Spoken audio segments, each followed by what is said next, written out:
வணக்கம் 7 Winstar technology. இப்போ பார்க்குற வீடியோன்னு பார்த்தீங்கன்னா சுகன் 3010 PM டிசி பவர் சப்ளை பற்றி தான் நம்ம இந்த வீடியோவில் முழுமையாக பார்க்க போகிறோம். அப்போ இந்த டிசி பவர் சப்ளை வச்சு எந்த மாதிரி நம்ம வந்து மொபைல் ஆன் பண்ணுறதுலையும் சரி, மொபைல் மட்டும் இல்லை, எல்லா எலக்ட்ரானிக்ஸ் போர்டுக்குமே கண்டிப்பாக இந்த டிசி பவர் சப்ளை யூஸ் பண்ணி அதோட கண்டிஷன் செக் பண்ண முடியும். ப்ளஸ் சார்ஜிங் சர்க்யூட்லேயும் ப்ராப்ளம் இருந்தால் கண்டுபிடிக்க முடியும். ப்ளஸ் சார்ஜ் ஏறதுக்கும் நம்ம யூஸ் பண்ணிக்கலாம் இதை. அப்போ டிசி பவர் சப்ளை மட்டும் இல்லை, யூஎஸ்பி போட்டும் இதில் யூஸ் பண்ணிக்கலாம். அப்போ சார்ஜிங் சர்க்யூட்டில் என்ன பிரச்சனையாக இருந்தாலும் கண்டுபிடிக்க முடியும். அதில் என்ன ஸ்பெஷல்னு பார்த்தீங்கன்னா, இதில் எல்லா டிசி பவர் சப்ளையும் வோல்ட் ஆம்பியர் மட்டும் தான் கொடுத்துருப்பாங்க. இதில் வாட்டேஜும் நம்ம செக் பண்ண முடியும். அப்போ வாட்டேஜை வச்சும் இன்னும் மைனூட்டான விஷயங்கள், நம்ம அது ஷார்ட் விஷயம் இல்லை, சரி ஃபோன் ரன் பண்ணுறக்கூடிய வாட்டேஜ் எவ்வளோ எடுக்குது, ப்ளஸ் சார்ஜ் சர்க்யூட்டுக்கு எவ்வளோ வாட்டேஜ் எடுக்குன்றது நம்ம முழுமையாக தெரிஞ்சுக்க முடியும். அதை வச்சு நம்ம ஃபால்ட்டை ஈஸியாக கண்டுபிடிக்க முடியும். இன்னும் துல்லியமாக நம்ம பார்க்க முடியும் இந்த டிசி பவர் சப்ளை வச்சு. இப்போ இதில் நம்ம என்ன பார்க்க போகிறோம் அப்படின்னா, ஃபஸ்ட் நம்ம வோல்டேஜ் அட்ஜஸ்ட் பண்ணுறது பார்ப்போம். நம்ம இதில் ஒரு கண்ட்ரோல் கொடுத்துருக்காங்க. இதை அட்ஜஸ்ட் பண்ணி நம்ம வந்து வோல்டேஜ் அட்ஜஸ்ட் பண்ணிக்கலாம். இதில் நம்ம பட்டன் ப்ரெஸ் பண்ணுற மாதிரி சென்டரில் கொடுத்துருக்காங்க. இதை ப்ரெஸ் பண்ணிக்கிட்டு நீங்கள் பார்த்தீங்கன்னா இந்த டேரெக்ஷன் அதை நம்ம மாற்றிக்கலாம். சேஞ்ச் பண்ணி நம்ம வந்து எத்தனை வோல்ட்டு தேவைப்படுதோ நம்ம அட்ஜஸ்ட் பண்ணிக்கலாம். ஒவ்வொன்றுக்கும் தனித்தனி ஆப்ஷன் நம்ம யூஸ் பண்ணிக்கலாம். அப்போ இதில் வந்து வோல்டேஜ் எவ்வளோன்னு பார்த்தீங்கன்னா அதிகபட்சம் 30 வோல்ட் கொடுத்துருக்காங்க. இதில் பார்த்தீங்கன்னா ஒரு ரெட் லைட் எரியுது பார்த்தீங்களா, 8.4 வோல்ட் கொடுத்துருக்காங்க. இதில் கீழே பார்த்தீங்கன்னா ஒரு ரெட் லைட்டில் வந்து பட்டன் ஒன்று கொடுத்துருக்காங்க. இப்போ இதில் நான் அட்ஜஸ்ட் பண்ணேன்னா அதிகபட்சம் 8 வோல்ட் வரைக்கும் நம்ம இதில் அட்ஜஸ்ட் பண்ணிக்கலாம். இந்த வோல்ட் அட்ஜஸ்ட் பண்ணிங்கன்னா 8.4 வரைக்கும் அட்ஜஸ்ட் பண்ணலாம். இப்போ எக்ஸ்ட்ரா வந்து 30 வோல்ட் சொல்லியிருக்காங்களே அப்படின்னு பார்த்தீங்கன்னா, இந்த பட்டனை நெக்ஸ்ட்டு தட்டி விட்டிங்க, இந்த பக்கம் கிளிக் பண்ணி விட்டிங்க அப்படின்னா 30 வோல்ட் வரைக்கும் கொடுத்துருக்காங்க. அப்போ அதிகபட்சம் நம்ம வந்து 30 வோல்ட் வரைக்கும் நம்ம வந்து அட்ஜஸ்ட் பண்ணி நம்ம வோல்டேஜ் தேவைப்படுற வோல்ட்டு, இப்போ செல்ஃபோனுக்கு 30 வோல்ட் தேவைப்படாது, மற்ற எலக்ட்ரானிக்ஸ் போர்டு எதுவாக இருந்தாலும் நம்ம கண்டிப்பாக நம்ம யூஸ் பண்ணிக்கலாம். அப்போ இதில் பட்டனை வந்து ப்ரெஸ் பண்ணிவிட்டு நம்ம வந்து தேவையான ஆப்ஷன் யூஸ் பண்ணால் அதிகபட்சம் 31 வோல்டேஜ் வரைக்கும் இதில் கொடுத்துருக்காங்க. அப்போது இந்த சைடு நம்ம ப்ரெஸ் பண்ணோம்னா அந்த 8 வோல்ட்டுக்கு மாறிக்கிறோம். அப்போ தேவைப்படுற வோல்டேஜை நம்ம இதில் செட் பண்ணிக்கலாம். அடுத்து ரெண்டாவது வந்து நம்ம வந்து ஆம்பியரை பற்றி பார்க்க போகிறோம். இது ஆம்பியர் அட்ஜஸ்ட் பண்ணுறதுக்கு கீழே கண்ட்ரோல் கொடுத்துருக்காங்க. அதிகபட்சம் 10 ஆம்ப் வரைக்கும் இந்த டிசி பவர் சப்ளை யூஸ் பண்ண முடியும். 10 ஆம்ப் வரைக்கும் நம்ம அவுட்புட் எடுக்க முடியும். மற்ற எல்லா டிசி பவர் சப்ளையும் 5 ஆம்ப் தான் இருக்கும். பழைய மாடல் 2 ஆம்ப் இருந்துச்சு, அப்புறம் 5 ஆம்ப் இருக்குது, இப்போ 10 ஆம்ப் இருக்குது. அப்போ இது எதுக்கு ஸ்பெஷல் அப்படின்னு சொன்னால், ஃபோன் ஆன் பண்ணுறதுக்கு மட்டும் இல்லை, இது ஷார்ட் கலர் யூஸ் பண்ணுறதுக்கு பெட்டராக இருக்கும். இப்போ ஷார்ட் எடுக்கணும்னா கண்டிப்பாக இது பெட்டராக இருக்கும் இந்த டிசி பவர் சப்ளை. இப்போது இதை நம்ம அட்ஜஸ்ட் பண்ணி பார்க்கும்போது நம்ம இதே மாதிரி சேம் பட்டன் ப்ரெஸ் பண்ணும்போது நம்ம தேவைப்படுற ஆப்ஷன் நம்ம வந்து இதிலேயே அட்ஜஸ்ட் பண்ணிக்கலாம். அதிகபட்சம் 10 ஆம்ப் வரைக்கும் நம்ம ஆம்பியர் யூஸ் பண்ணிக்கலாம். அடுத்து கீழே இருக்குது வாட்டேஜ்ன்றது எப்படின்னா, வோல்டேஜ் இன்ட்டு ஆம்பியர் தான் வாட்டேஜ்னு சொல்லுவோம். இப்போ நம்ம ஒரு சார்ஜரை நான் கனெக்ட் பண்ணி காட்டுறேன், எவ்வளோ வாட்டேஜ் எடுக்குது, எவ்வளோ ஆம்பியர் எடுக்குது, எவ்வளோ வோல்ட் எடுக்குன்ற விஷயத்தை நம்ம வந்து வோல்ட் ஆம்பியர் நம்ம செட் பண்ணிக்கிறோம் சார்ஜருக்கு. அதை ரெண்டுமே ஈக்குவல் பண்ணி, அதாவது வோல்ட்டும் இன்ட்டு ஆம்பியர் சேர்ந்து தான் வாட்டேஜ் நமக்கு கிடைக்கும். இப்போ அதை நம்ம வந்து சார்ஜர் மூலமாக நான் உங்களுக்கு செக் பண்ணி காட்டுறேன். அப்போது இந்த சார்ஜர் கேபிள் பார்த்திங்கன்னா கிட்டத்தட்ட ஒரு 6 லைன் கொடுத்துருக்காங்க. இதில் 6 கேபிள் லைன் கொடுத்துருக்காங்க. ரெண்டாவது தனியாக வந்து பார்த்திங்கன்னா சார்ஜ் ஏறதுக்கு 2 ஆம்ப் கொடுத்துருக்காங்க. இப்போ இதில் வந்து பார்த்திங்கன்னா 10 ஆம்ப் வரைக்கும் நம்ம அட்ஜஸ்ட் பண்ணி நம்ம சார்ஜர் யூஸ் பண்ணிக்கலாம். இப்போ இதில் நான் செட் பண்ணுறேன், இதில் வைக்கிறேன் அப்படின்னா, கனெக்ட் பண்ணுறேன் அப்படின்னா, ஃபஸ்ட்டு M1 M2 M3 M4ன்றது 4 செலக்ட் பண்ணுறக்கூடிய பட்டன் கொடுத்துருக்காங்க. இப்போ நம்ம இது வோல்டேஜ் நம்மளே செட் பண்ணிக்கலாம். இதில் இப்போ ஆல்ரெடி வந்து ஃபஸ்ட்டு 1வது சேனலில் வந்து பார்த்திங்கன்னா செட் பண்ணியிருக்கேன் 5 வோல்ட்டு 5 ஆம்ப் செட் பண்ணியிருக்கேன். அடுத்து 4.5 2 ஆம்ப் செட் பண்ணியிருக்கேன். அடுத்து 3.6. இந்த மாதிரி நம்மளே வோல்டேஜ் ஆம்பியர் செட் பண்ணிக்கலாம். அது எப்படி செட் பண்ணுறதுன்னு பார்த்தீங்கன்னா, நம்ம இப்போ உதாரணத்துக்கு நம்ம ஒரு 3.7 வோல்ட் செட் பண்ணுறோம் சார். 3.7 வோல்ட் ஆம்பியர் வந்து பார்த்திங்கன்னா ஒரு 4 ஆம்ப் செட் பண்ணியிருக்கேன் அப்படின்னா, இந்த ஆப்ஷனை வந்து நான் கிளிக் பண்ணுறேன். இப்போ இதில் பாருங்கள் 4 ஆம்ப் செட் பண்ணிட்டு ப்ரெஸ் பண்ணிட்டேன்னா இந்த 4 ஆம்ப் இதில் செட் ஆயிரும். இப்போ நீங்கள் பார்த்தீங்கன்னா தெரியும். நெக்ஸ்ட்டு பார்த்தா இந்த 4 ஆம்ப் செட் ஆகிருக்கும் 2வது சேனலில். இப்படி நம்ம வந்து ஒவ்வொன்றுக்கும் தகுந்த மாதிரி நம்ம எதில் யூஸ் பண்ண போகிறோமோ, அது மொபைலோ எலக்ட்ரானிக்ஸ் எந்த போர்டாக இருந்தாலும் சரி, நம்ம தேவையான சேனலுக்கு தகுந்த மாதிரி செட் பண்ணி வச்சுக்கலாம். இப்போது சார்ஜ் ஏறதுக்கு 5 வோல்ட் வேணும். இது 5 ஆம்பு கண்டிப்பாக அதிகமான ஆம்பியர் தான். ஒரு ஃபோன் சார்ஜ் ஏறதுக்கு கம்மியான ஆம்பியர் இருந்தால் போதும். இப்போ டோட்டலாக 10 ஆம்பு கொடுக்கலாம். அப்போது எக்ஸ்டெண்ட் பண்ணும்போது நிறைய 6 சார்ஜருமே நம்ம யூஸ் பண்ணலாம். 6 மொபைல் நம்ம வந்து சார்ஜ் போட்டுக்கலாம் இந்த ஒரே நேரத்தில். அப்போ 10 ஆம்ப் ஃபுல்லாக வச்சு நம்ம சார்ஜ் போட்டுக்கலாம். இப்போ நான் வந்து ஒரு 5 ஆம்ப் செட் பண்ணிவிட்டு இது சார்ஜர் எடுத்து நான் வந்து, அதாவது ஃபோன் எடுத்துகிட்டு சார்ஜ் பண்ண போகிறேன். இதில் நான் வந்து இந்த சைடை வந்து கொடுத்தோன்னா அவுட்புட் ஆப்ஷன் கொடுத்துருப்பாங்க. இந்த ஆரஞ்சு கலர் பட்டனு, அதை ப்ரெஸ் பண்ணால் தான் நம்மளுக்கு அவுட்புட் கிடைக்கும். இதில் பார்த்தீங்கன்னா தெரியும் 5 வோல்ட் கொடுத்துருக்கோம். ஆம்பியர் 5 ஆம் கொடுத்தோம், அதிகபட்சம் வந்து 0.86 ஆம்பியர் எடுக்குது. வாட்டேஜ் வந்து 4.3 வாட்டேஜ் எடுக்குது. இதிலே தெரியும் உங்களுக்கு, வோல்டேஜ் இன்ட்டு ஆம்பியர் தான் வாட்டேஜ்னு சொல்லுவாங்க. அப்போ இந்த கேபிளை நம்ம கனெக்ட் பண்ணிட்டு நம்ம ஆறு லைன்லேயுமே நம்ம அவுட்புட் எடுத்துக்கலாம். ஒரே இதில் வந்து நம்ம 6 லைனுமே அவுட்புட் எடுத்துக்க முடியும், 6 மொபைலுமே நம்ம யூஸ் பண்ண முடியும். இதில் சார்ஜ் போட்டுக்கலாம். இப்போ இதில் வந்து நான் வந்து கனெக்ட் பண்ணும்போது அந்த ஆம்பியர் வாட்டேஜ் எடுத்துக்கிட்டு காட்டிச்சிட்ருக்கு, சார்ஜ் ஏறுது. இதே நான் வந்து கீழே 2 லைன் கொடுத்துருக்கேன் பார்த்தீங்களா, இந்த இதில் நான் கனெக்ட் பண்ணி பார்க்குறேன்னா பாருங்கள், இதில் சார்ஜ் ஏறுது. ஆனால் நம்ம வந்து வோல்டேஜ் மட்டும் தான் காமிக்குது. ஆல்ரெடி டேரெக்டாக இதுக்கு தேவையான வோல்ட்டு சார்ஜர் வழியாக அந்த சர்க்யூட் வழியாக கிடச்சிரும். நம்ம செட் பண்ணுற வோல்ட்டு கிடையாது, ஆட்டோமேட்டிக்காக இதுலேருந்து லைன் கொடுத்துருப்பாங்க. இது வழியாக நம்மளுக்கு அவுட்புட் தனியாக கிடச்சிரும். அப்போ நம்ம வந்து இந்த லைன் கான்செப்ட் எதுக்குன்னா, உங்களுக்கு அதிகமான தேவைப்படுது, நிறைய செல் சார்ஜ் போடணும்னா யூஸ் பண்ணிக்கலாம். அல்லது சார்ஜிங் சர்க்யூட் ஏதாவது பிரச்சனை இருக்குது அப்படின்றது கண்டுபிடிக்கிறதுக்காக இது யூஸ் பண்ணிக்கலாம்.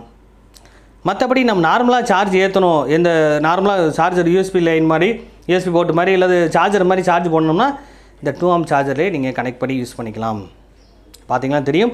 மற்றபடி ப்ராப்ளம் ஏதாவது கண்டுபிடிக்கிறதுக்கும் ப்ளஸ் எக்ஸ்ட்ரா நம்ம சார்ஜ் போடுறதுக்கும் பவர் பேங்க் மாதிரி யூஸ் பண்ணுறதுக்கும் இந்த யூஎஸ்பி போட்டு கொடுத்துருப்பாங்க. அதில் நம்ம தேவையான வோல்ட் என்ன செட் பண்ணுறோமோ அது செட் பண்ண வோல்ட்டு தான் அவுட்புட்டில் கிடைக்கும். அப்போ தவறுதலாக இது கம்மியான வோல்ட்டு கொடுத்து இது செட் பண்ணக்கூடாது, ரொம்ப அதிகமான வோல்ட்டு கொடுத்தும் செட் பண்ணால் ஃபோன் சர்க்யூட் கம்ப்ளைண்ட் ஆகும். அதுக்காக தான் தனியாக வந்து இந்த லைன் கொடுத்துருக்காங்க. இது அடுத்து நெக்ஸ்ட்டு வந்து இதை நம்ம ஷார்ட் கிளியராக யூஸ் பண்ண முடியும். இப்போ ஃபோன் வந்து பார்த்திங்கன்னா ஷார்ட் எடுக்கணும் அப்படின்னால், இப்போ ஃபோன் ரன் பண்ணுறதுக்கு என்ன வேணும், இப்போ நம்ம ஃபோன் ஆன் பண்ணுறதுக்கு என்ன யூஸ் பண்ணுவோம், இதே லைனில் அந்த பூட் கேபிள் கொடுத்து நம்ம வந்து என்ன செய்யணும், ஃபோனை ஆன் பண்ணி வைக்கலாம். இது வழியாக நம்ம கொடுத்து வந்து இதில் ஒரு ஃபோன் ஆன் பண்ணுறோம், ரன் பண்ணுறோன்னா இந்த ஃபோனில் ஷார்ட் இருக்கா இல்லையான்றது செக் பண்ணணும். அப்படின்னு சொன்னால் கிரவுண்டில் ஒரு 2 கொடுத்துட்டோம். ப்ளஸ் லைனில் நான் வந்து பேட்டரியோட ப்ளஸ் பாயிண்டில் இன்ஜெக்ட் பண்ணி உங்களுக்கு காமிக்கிறேன். இந்த பேட்டரி கனெக்டர் பாயிண்டில் வந்து நான் இன்ஜெக்ட் பண்ணுறேன். பாருங்கள், போர்டு ஷார்ட் இருக்குது அப்படின்னு சொன்னால் ஆட்டோமேட்டிக்காக அந்த இடத்துல வோல்டேஜ் ஆம்பியர் எடுக்க ஆரம்பிச்சிடும்.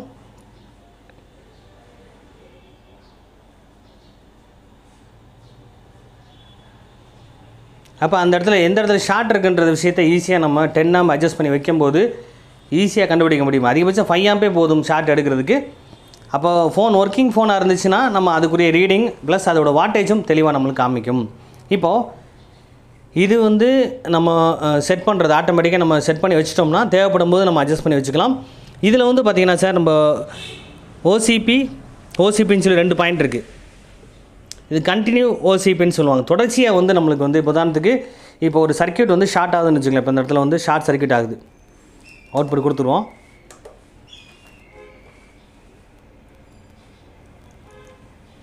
பார்த்தீங்கன்னா தெரியும், ஷார்ட் சர்க்யூட் ஆகிருக்கு. இப்போ நான் 2 ஷார்ட் பண்ணுறேன், நல்லா கவனம் பாருங்கள். 2 ஷார்ட் பண்ணுறேன், ஷார்ட் பண்ணோம் டக்குன்னு பாருங்கள், ஒரு செகண்ட் ஷார்ட் ஆனால் 0 ஆயிரும். திரும்ப கை எடுத்துகிட்டோம்னா மறுபடியும் அதே மாதிரி வோல்ட் வந்துட்டு மறுபடியும் ரன் ஆக ஆரம்பிச்சிடும். கண்டினியூஸாக திரும்ப ரன்னிங் ஆகிட்டே இருக்குன்னு சொல்ல வரேன் இதை. அப்போ தொடர்ச்சியாக நம்ம ஷார்ட் பார்க்கும்போது ஓகே, அடுத்தடுத்து அது சப்ளை கொடுத்துக்கிட்டே இருக்கும், மொத்தமாக ஸ்டாப் பண்ணாது. இந்த ஆப்ஷன் இது. இப்போ 2வது ஆப்ஷன் பார்த்தீங்கன்னா உங்களுக்கு ஒரே தடவை தான், ஒன் டைம் வந்து பார்த்தீங்கன்னா செட் பண்ணிட்டோம்னா இது 2 ஷார்ட் பண்ணுறேன் அப்படின்னா டக்குன்னு உடனே 0 நிற்கும், அடுத்த ஆப்ஷன் ரிட்டர்ன் வராது. அப்போ இந்த சர்க்யூட்டில் வந்து ஷார்ட் ஏதாவது இருந்துச்சுன்னு வச்சுங்களேன், டக்குன்னு ஒரு செகண்ட் நிப்பாட்டி ஸ்டாப் பண்ணிடும். அதுக்கப்புறம் நம்ம வோல்ட் மறுபடியும் நம்ம என்ன செய்யணும், ஆனா பட்டன் ப்ரெஸ் பண்ணி திரும்ப கொடுத்தா தான் அது அவுட்புட் நம்மளுக்கு தரும், இல்லைனா அந்த அவுட்புட் தராது. இதுதான் இதோட கான்செப்ட். புரியும் நினைக்கிறேன். மற்ற இந்த கண்டிஷன் வந்து பார்த்திங்கன்னா நம்மளுக்கு கொடுத்த ஒரு ஷார்ட் சர்க்யூட் ஆகுது அப்படின்னா ஸ்டாப் ஆயிரும். இது அப்படி கிடையாது. ஃபஸ்ட் ஆப்ஷன் பார்த்தவங்கள கண்டினியூஸ் ஓசிபின்னு சொல்லும்போது கிளிக் பண்ணுறீங்க, 2 ஷார்ட் பண்ணுறோம், தவறுதலாக ஷார்ட் ஆகிடுச்சு, இல்லை போர்ட்லேயே ஷார்ட் இருக்குதுன்னு சொன்னால் அடுத்த செகண்டே கொஞ்சம் டைம் எடுத்து திரும்ப மறுபடியும் அந்த வோல்ட்டை கொடுக்க ஆரம்பிச்சிடும். அடுத்து நெக்ஸ்ட்டு இந்த சி.சி வின்னு போட்டிருக்காங்க பார்த்தீங்களா. இது வந்து பார்த்திங்கன்னா ஷார்ட் சர்க்யூட் ஆனால் இண்டிகேட் காமிச்சிருது. போர்டில் ஷார்ட் ஆகிடுச்சு அப்படின்னு சொன்னால் இண்டிகேஷன் காட்டும். நல்ல சர்க்யூட் போர்டில் அப்படி காட்டாது. இப்போ போர்டு வந்து பார்த்திங்கன்னா ஷார்ட் இல்லாமல் இருக்குது அப்படின்னு சொன்னால், இப்போ கிரவுண்டில் வந்து நான் வந்து பிளாக் லைனை கொடுத்துட்டேன், ப்ளஸ்ஸை கொடுக்குறேன், இங்கே நான் வந்து வோல்ட்டு கொடுக்குறேன்னு வச்சுங்களேன், ஆட்டோமேட்டிக்காக இந்த மாதிரி மைனூட்டான ஷார்ட் அப்படின்னு சொன்னால் நம்ம துல்லியமாக இதிலே கண்டுபிடிச்சலாம், எத்தனை வாட் ரிலீஸ் ஆகுதுன்னு தெரிஞ்சுக்கலாம். இந்த மாதிரி கண்டிஷன்லாம் ஃபோன் சர்க்யூட் வந்து சில ஃபோன் ஆன் ஆகும், சில ஃபோன் ஆன் ஆகாது, மைனூட்டான ட்ராப் ஆகிட்டு இருக்கும், அந்த வாட்டேஜ் ரிலீஸ் ஆகிட்டு இருக்கும், ப்ளஸ் ஆம்பியர் ரிலீஸ் ஆகிட்டு இருக்கு. அப்போ சார்ஜ் ப்ராப்பராக நிற்காது. இந்த மாதிரி சர்க்யூட்டில் அதாவது நார்மலாக இருக்க கண்டிஷன் வந்து மைனூட்டான ஷார்ட்லேருந்து இப்போ ஒரு ஃபுல் ஷார்ட் வரைக்கும் எல்லாத்தையுமே நம்ம ஈஸியாக இதில் தெரிஞ்சுக்க முடியும். இப்போது இந்த போர்டு ஆல்ரெடி ஷார்ட்டில் இருக்குது. இப்போ இந்த ஃபோன் வந்து அதேமாதிரி சேம் மாடல், இன்னொரு மாடல். இதில் ஆல்ரெடி ஷார்ட்டில் இருந்து மைனூட்டான ஷார்ட் இருந்தது. இப்போ அதிலே மாதிரி ப்ளஸ் மைனஸ் நம்ம இதில் கனெக்ட் பண்ணி கொடுத்து பார்ப்போம். கொடுக்கும்போது ரியாக்ட் ஆகுதுன்னு பார்ப்போம். நம்ம